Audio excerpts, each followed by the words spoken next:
If you've ever given someone your best energy, your attention, your patience, your tenderness, while barely offering any of that to yourself, this video is for you. Most women don't struggle with loving others. We struggle with loving ourselves the same way. And today I'm going to show you how to fall in love with your life. Not just aesthetics or routines, but with you. Through interesting habits, mindset shifts, and one practice that changed my relationship with myself forever: dating myself. Because the way you love yourself sets the standard for everything. So let's raise that standard together. Before we start, hi, I'm Veronika and welcome to my channel. This is a space where we talk about real self-growth, habits, identity work, and building a life that actually feels good, not just one that looks good on Instagram. And since today we're talking about loving yourself like someone you're falling for, I made something special just for you. It's called the Ultimate Solo Date List, a curated list of unique, soulful date ideas to help you reconnect with yourself, deepen your self-love, and fall in love with your own company. These aren't your basic suggestions. It includes things like cook yourself a comfort dinner from your childhood and play nostalgic music. Watch a sunrise or sunset and record a voice memo reflecting on your life right now. Take yourself on a color walk to capture photos of one specific color wherever you go. You can download the full list for free using the link below. Alright, let's begin today's video and talk about the 5 love languages and how we can apply them to self-love. So first, I really want to say that self-love is not about avoiding loneliness. We're gonna talk about this concept in more detail a little bit later, but I have to mention it now. It's not a backup plan when you're lonely. It's not something that you do when you're angry or upset. You know how we often feel tempted to just completely close off when you feel lonely and start thinking that I just don't need anyone else. It's just me. I don't need anyone. I'm only going to go on solo dates from now on. I get where it's coming from, but it's not the approach they want to discuss in today's video.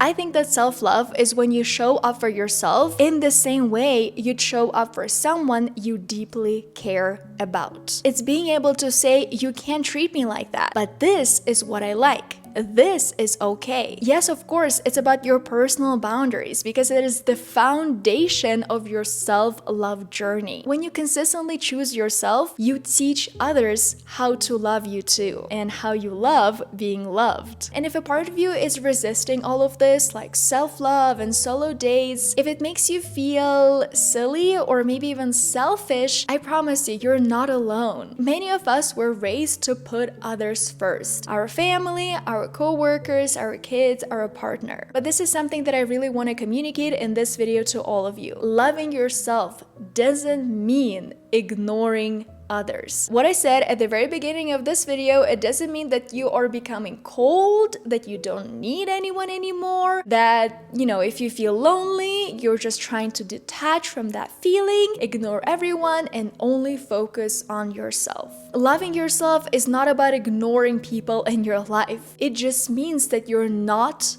abandoning you. And this abandoning yourself because you're trying to prioritize everyone else in your life happens extremely often. So the only thing I'm asking you is to please not abandon yourself. I know life is busy, life is often very messy, but you only have one you. And I really, really want you to take care of yourself. And so what I think will help you take care of yourself a little better is learning to apply the 5 love languages when it comes to yourself, when it comes to your own self-love and going on dates with yourself. Because these 5 love languages are not just for relationships. They're not just for when you're dating someone, when you're married. If you're single, you can still apply them to your life. They're a very powerful tool for self-connection, for getting to know yourself and getting closer to yourself. What I'm learning year after year with the help of therapy and self-reflection and self-improvement is that I'm always in the process of getting to know me first. Because when I become closer to me, when I truly understand what I like, what I want, this improves everything in my life, my work, my relationships, my body, my mind, absolutely everything. And so for me, learning how to apply the 5 love languages to myself, not just to my friends, my family, my husband, but also to the relationship I have with myself has been incredibly helpful. The first love language we're going to look at is words of affirmation. It's the words that make you feel seen, powerful, and safe. And when I think about words of affirmation in the context of self-love, I always think about journaling. But it doesn't have to be anything super complicated. Like recently, I learned this super simple and super interesting journaling prompt that you can also follow. It follows the structure: 1 win from the day, 1 point of tension, anxiety, or stress, and 1 point of gratitude. This practice has been really helpful to me when it comes to getting to know me better, and also when it comes to feeling more grateful, because every single day there are things that make me anxious, make me stressed, but it doesn't mean that there is nothing that I did that day that was just amazing, like a win for me, or something that I'm grateful for. I can always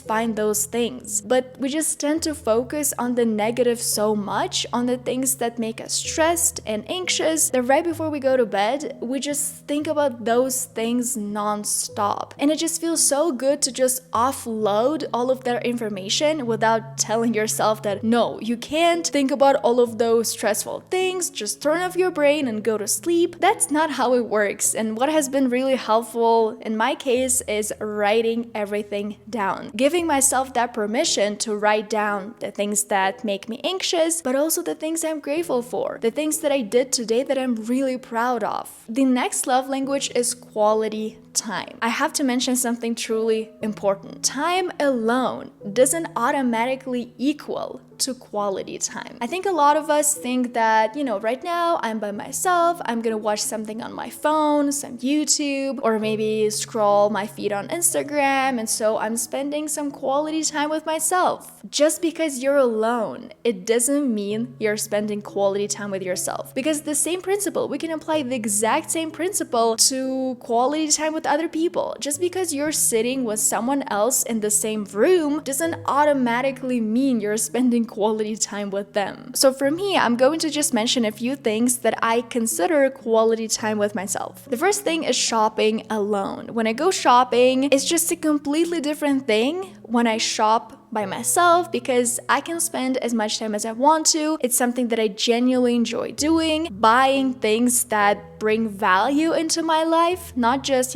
buying random things, but actually shopping for things that I like, practicing yoga, practicing my handstands. My handstand practice right now, usually I do it by myself. It's something that I find deeply rewarding, and I do consider it quality time with myself because I'm taking care of my mind, I'm taking care of my body, and I'm doing something that is quite challenging, but also something that makes me feel very curious, this childlike curiosity. Also, when I just go for a walk, when I get myself a matcha and then I walk, maybe I'll listen to something, or maybe I'm just, thinking about things in my thoughts. This is also quality time for me. And a good question to ask yourself here to actually determine your type of quality time with yourself is, what makes you lose track of time in a good way? When you do it by yourself, what makes you feel like you don't want to look at your phone? You don't want to see what time it is. Time flies, you're having a good time. What things fall under this category? Next, let's move on to acts of service. And those are those little things that you do that make life easier for future you. For me, it's definitely when I organize my space. In the evening, I have a lot of dishes and I wash them before going to bed. I close down my kitchen. I clean up a little bit because in the morning when I wake up, I feel great. My apartment is clean. I don't have any dirty dishes in the sink. It feels amazing. I can start making breakfast. I have all of the utensils, the plates and bowls. Everything is ready. This is me taking care of my future me. Those little acts of service just remind me that I deserve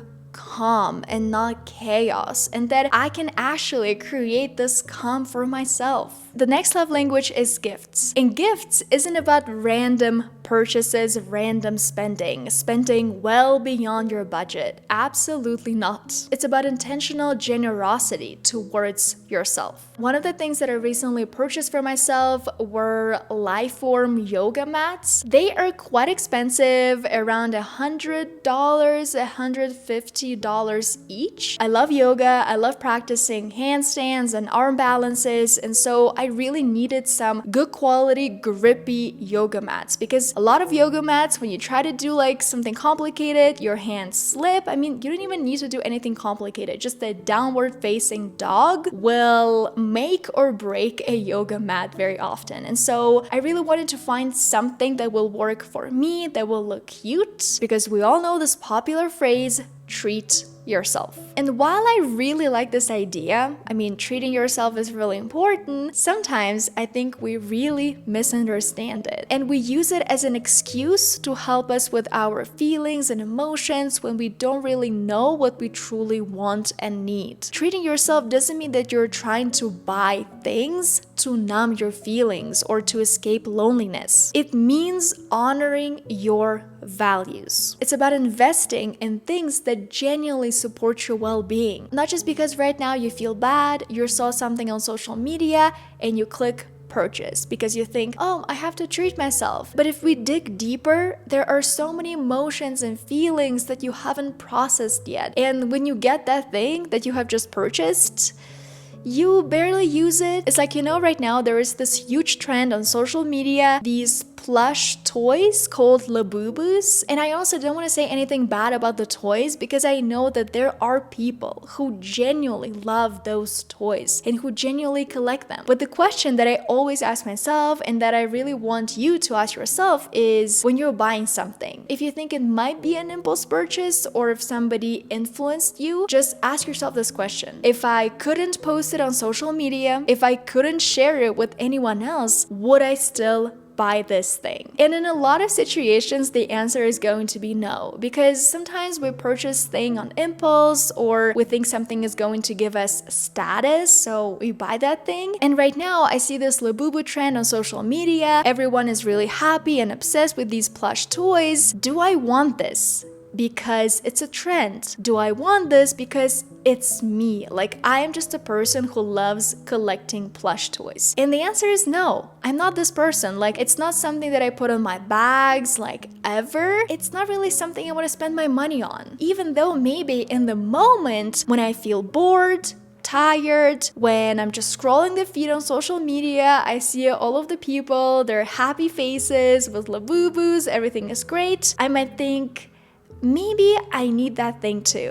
But in reality, I don't, because this is not who I am, and that is absolutely okay. I really don't want to treat myself as a trend. Because something is trending right now, I have to have it too. I want to treat myself like someone I know intimately. I know this person, this is something that they like, and yes, I'm going to follow the trends that are connected to the things that I like. For example, the yoga mats I mentioned before. Guys, I wanted to show you what my version of the Labubu trend looks like. My climbing shoes on my bag. When I go bouldering, my climbing shoes are usually hooked onto my bag like this, because I don't want to get all the stuff in my bag dirty, and so I just walk around, and my climbing shoes are kind of like a back charm, but it actually represents me a little bit. Also prompts a lot of conversations. The climbing community is really welcoming, and everyone just wants to talk to each other. So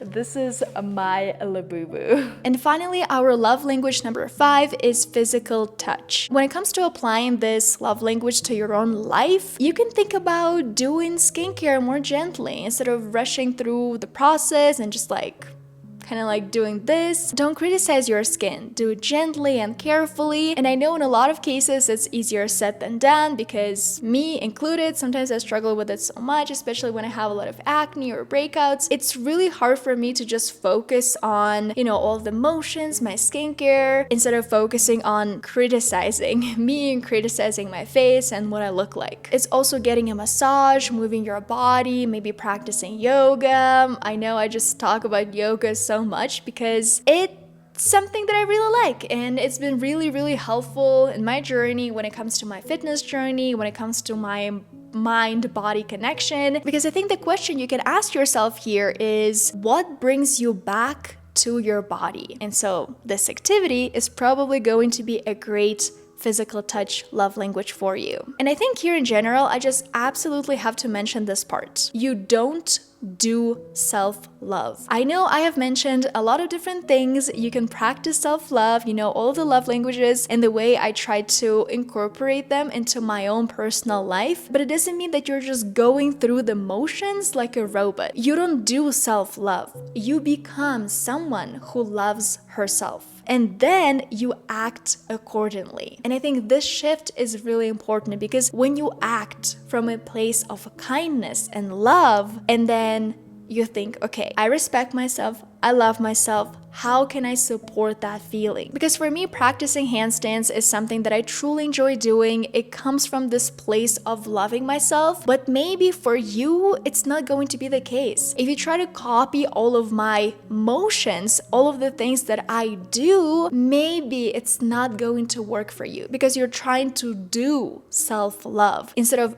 acting from the place of I love myself, and I know that this thing is going to help me love myself even more. Okay, now I really want to talk to you guys about dating yourself versus escaping loneliness. And that is exactly something that I try to do so much when I just moved abroad and I felt extremely lonely, because I was alone. I didn't know anyone here. I didn't have any friends, like absolutely no one. And so I didn't really know what to do and where to start. I think in that process, I really confused loneliness with self-sufficiency. I thought that I just didn't need anyone, I could do everything by myself. This is so great. But I was still missing the component of social life. And when I talk about dating yourself, I don't mean that you don't need anyone else. 5 minutes later. I'm sorry guys, I have to put in my headphones right now because the construction outside has just started and it's driving me absolutely crazy.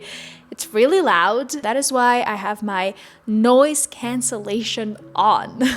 So let's see how it works. So I was saying that when I moved abroad, I focused so much on just being an independent person, being a person who didn't need anyone. I could do everything by myself. But in reality, deep down, there was a part of me who was hurt, who was lonely, who craved that connection. And what was making matters even more complicated was that I did not speak any Spanish and I moved to Mexico. And so the reason why I'm mentioning all of this here is to tell you guys that dating yourself is an amazing tool or an amazing option that you have throughout different stages of life. But it doesn't mean that it's the only thing you should be focusing on. Building relationships with other people is an amazing thing too, and we absolutely need those relationships. My therapist shared this really interesting concept with me, the 3 circles of social connection. It's basically a way to categorize the people in your life based on the depth and frequency of your connections. And you need